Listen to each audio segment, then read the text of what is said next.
Hello YouTube, this is the second block, and today I'll be doing my first card of the week for Yu-Gi-Oh! The Stardust Dragon. He's got 2500 attack, 2000 defense, and a wind attribute, 8-star synchro, any tuner and any non-tuner, and he's dragon type.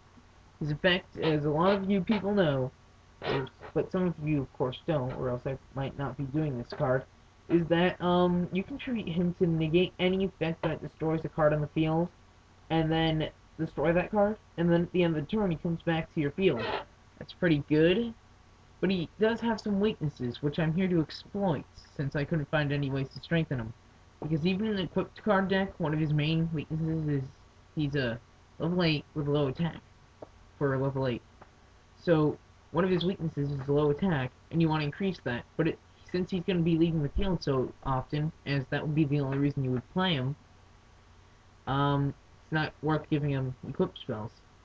So here I am to exploit his other weaknesses. Snipe Hunter. This card actually stands a chance against Stardust Dragon, because Stardust Dragon negates its activation and destroys it. But when Snipe Hunter is activated, you target a card. It doesn't know if it's going to destroy a card, because you have to roll a 6-sided dice to see. It does 2/3 of the time. So 2/3 of the time, by discarding a card, you can destroy the Stardust. That's a little iffy. But at least it works against Stardust, because he can't negate that. His second weakness, the Dark Crusader. Alright, no. Chaos the Shadow Monarch. Get some dark names confused. Or pretty much any card in this whole entire deck will do. He only negates destroying effects, not removed from play, and that's becoming sort of popular. But still, he's still pretty good. Okay, let's show another weakness then. Something I really like. Counter traps. Like Divine Wrath, Magic Jammer, and Trap Jammer. He can't negate these because they're spell speed 3. He's spell speed either 1 or 2. These are the fastest cards in the game, these counter traps here, these little whippersnappers. Stardust can't negate them, so if you had this face down when your opponent was activating Stardust effect for something, you could use Divine Wrath, discard a card, and then destroy the Stardust. And he can't negate it. I mean, that's how I like to fight him.